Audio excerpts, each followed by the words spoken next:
we're building an ADU with a detached garage. So right now we're obviously in excavation, and today it's kind of an exciting day. We're installing our helical piers. We're going to be, right now we're kind of standing in the garage area.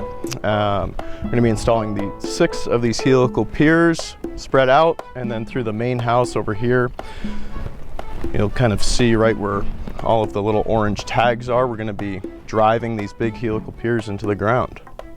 And what is the purpose of a helical pier? So based off of our soils testing is going to dictate what kind of foundation we need. So in an area like this, we're going to be having not the best of soils, low compaction. So we're going to need to drive way down into the ground to create stability for the foundation to sit on top of. And so who does this? What kind of a company puts in the piers? So these are specialized guys. So this is mainly their kind of bread and butter, is driving these helical piers down into the ground. So our progression is we have our excavation come in. They're going to clear out this big lot. Our helical piers guys are going to come in, and right now as they're laying out exactly where they're going to be driving them in, they'll drive them in. Then we're going to have our concrete contractor come in and set up his forms. So tell me what we're building here. How big? How many bedrooms? So we're about at 1,500 square feet for the main house. The garage is about, I would say, about another 600 square feet or so.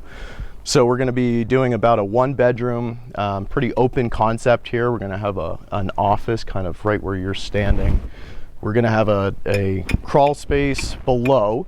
So we're going to be doing foundation walls all through, and we're going to be putting all of our mechanical systems down below. We're going to be using mini splits and ERV, as well as, due to city ordinance, we're going to be installing a fire suppression system.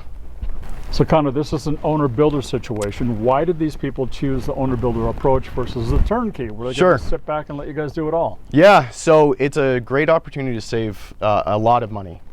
You're going to be driving the ship, and we're going to be navigating for you.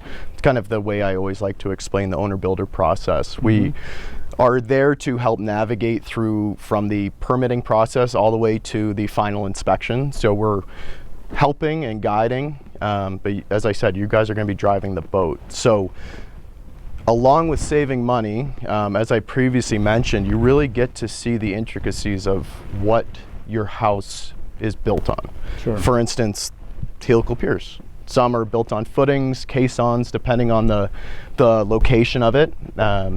It's a really interesting process to learn that not many people get to see in their lifetime. And so somebody's going to build a beautiful home here, and great location. What will they save compared to using a traditional builder? Sure. I mean, you can honestly save upwards of $100,000 to $150,000 based off the project size.